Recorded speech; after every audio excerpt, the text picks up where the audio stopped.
안녕하세요. 핑크노트 콕쌤입니다. 네, 오늘은 기본 간호 중에서 많이 나오는 이야기죠. 이 검사는 금식이 필요한가, 필요하지 않은가. 요 내용에서 이제 여러분들이 헷갈려 하시는 부분이 사실은 별로 없어요. 그죠? 별로 없는데, 다만 익숙치 않은 검사가 나오면, 아, 이거 금식 해야 되나? 해야 되지 않나? 이게 조금 헷갈리기는 하시더라고요. 그래서 오늘 간단하게 내용을 좀 정리해 보기로 하겠습니다. 자, 먼저 금식이 필요하다라고 이야기하는 검사는 일반적으로 소화기관에 하는 검사들은 다 금식이 필요하다라고 보시면 될 것 같아요. 자, 그러면 소화기관에 하는 검사들에 어떤 것들이 있느냐? 사실 여러분들이 굉장히 잘 알고 계세요. 그죠? 우리 흔하게 많이 해보는 위내시경이라고 하는 검사 있죠. 네, 위내시경이라고 하는 검사 있고, 이거 말고, 그쵸? 항문을 통해서 검사를 하는 대장내시경이라고 하는 검사도 당연히 금식이 필요하죠. 그래서 만약에 이런 검사를 해야 되는데 환자가 음식물을 섭취했다. 그런 경우에는 당연히 여러분들은 이제 검사를 연기해야 된다라고 이야기를 하고 있습니다. 다만 대장내시경은 위내시경과는 다르게 관장이 추가돼야 된다라는 걸 보시면 좋을 것 같고요. 이거랑 비슷한데 내시경을 삽입하는 게 아니라 조영제라고 하는 바륨이라고 하는 조영제를 사용하는 검사가 있죠. 그 검사가 우리가 상부 위장관 조영술이라고 하는 검사가 있고요. 그리고 이거와 비슷한 개념의 바륨 관장이라고 하는 아이가 있습니다. 바륨 관장이나 이제 상부 위장관 조영술이나 둘 다 바륨이라고 하는 조영제를 사용하고 있어요.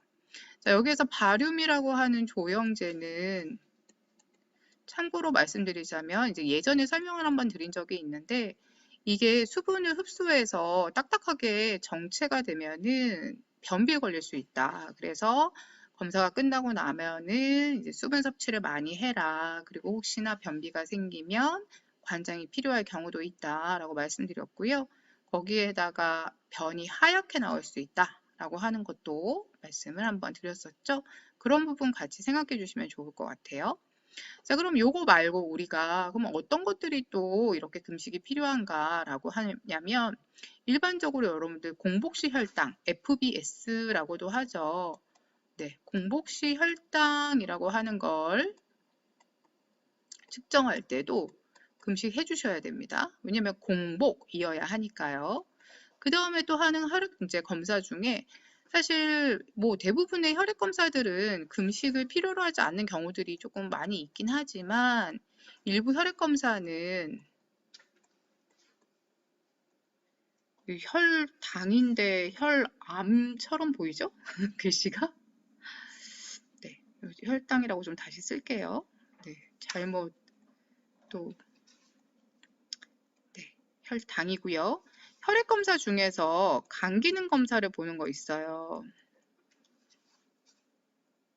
일부 간 기능 검사를 볼 때에는 금식이 필요하기도 하다라고 되어져 있고요. 그 다음에 우리 기초대사량 측정할 때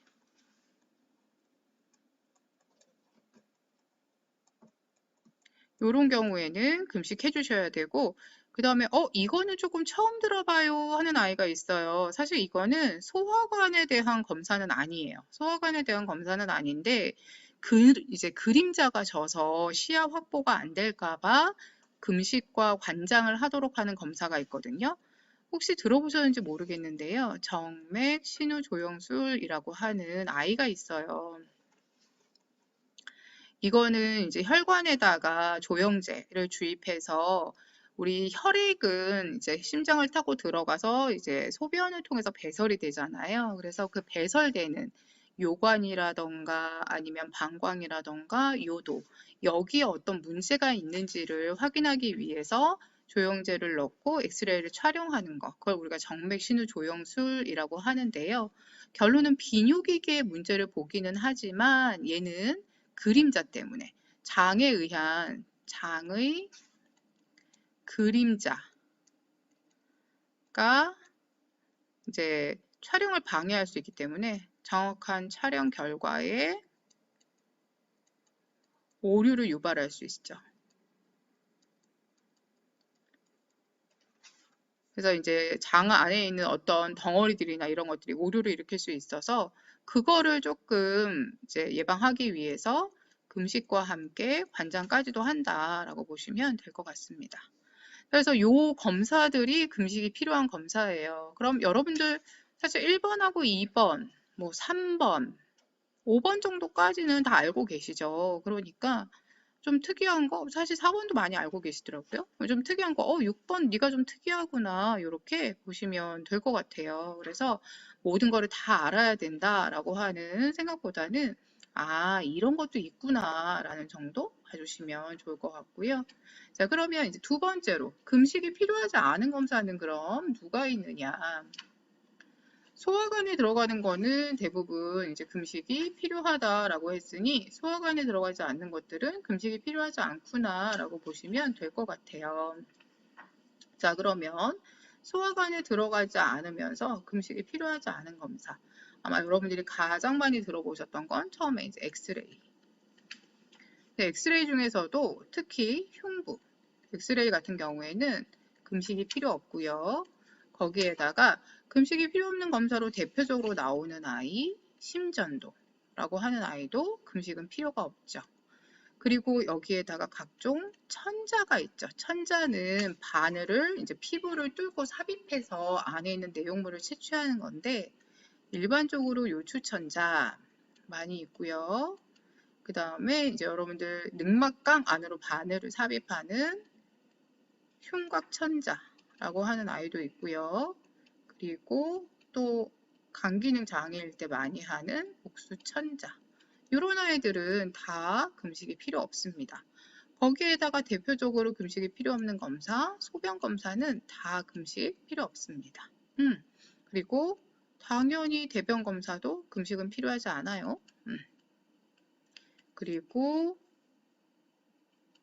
혈액 검사 중에서 CBC라고 하는 전혈구 검사라는 게 있어요. 이게 조금 낯설다고 하시더라고요. 자, 이거는 CBC라고 해서 전혈구. 그러니까 우리가 이야기하는 전혈구, 적혈구, 백혈구, 혈소판이죠. 네, 요런 아이들. 이렇게만 써도 아시죠? 요런 혈구 검사를 할 때에는 금식은 필요 없어요. 하지만 혈전 검사 같은 경우에는 경우에 따라서 금식이 필요하기도 합니다. 특히 여기 있는 공복식 혈당 이런 경우는 금식이 필요하기도 하죠. 자, 요런 검사들 금식이 필요하지 않습니다. 그런데 자, 여기서 제가 하나를 더 추가할 거예요. 이게 왜 금식이 필요하지? 그러니까 금식이 필요한 검사인데 이게 왜 금식이 필요하지? 라고 많이 생각하는 검사가 있어요. 그 중요한 아이 기관지경 검사입니다. 엥? 넌 소화기계가 아니잖아. 그죠? 소화기계는 아니에요. 소화기계는 아닌데 이 기관지경 검사인 경우에 금식을 해야 되는 이유는 출입하는, 즉 내시경이라던가 이런 아이가 들어가는 경로가 경구예요. 경구는 우리가 구역반사라고 하는 게 있죠. 그래서 인후 부분을 마취시킬 거거든요. 그래서 이제 인두 부분을 마취시킬 거다 보니까 구역 반사가 억제가 돼요.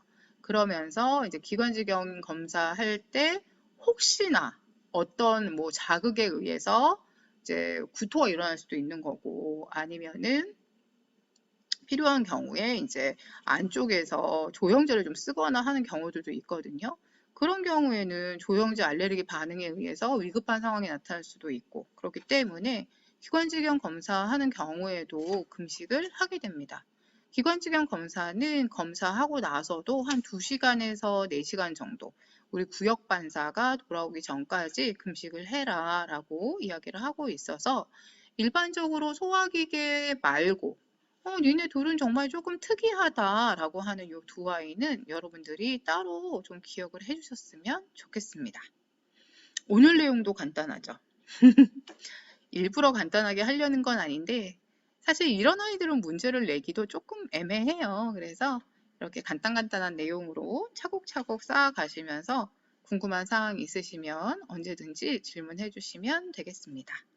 네, 그럼 오늘도 이제 좋은 하루 되시고요. 저는 다음에 또 다른 문제로 찾아뵙겠습니다. 언제나 강의 들어주셔서 감사하고, 그리고 구독과 좋아요, 알림 설정, 그리고 입소문 부탁드립니다. 네, 감사합니다.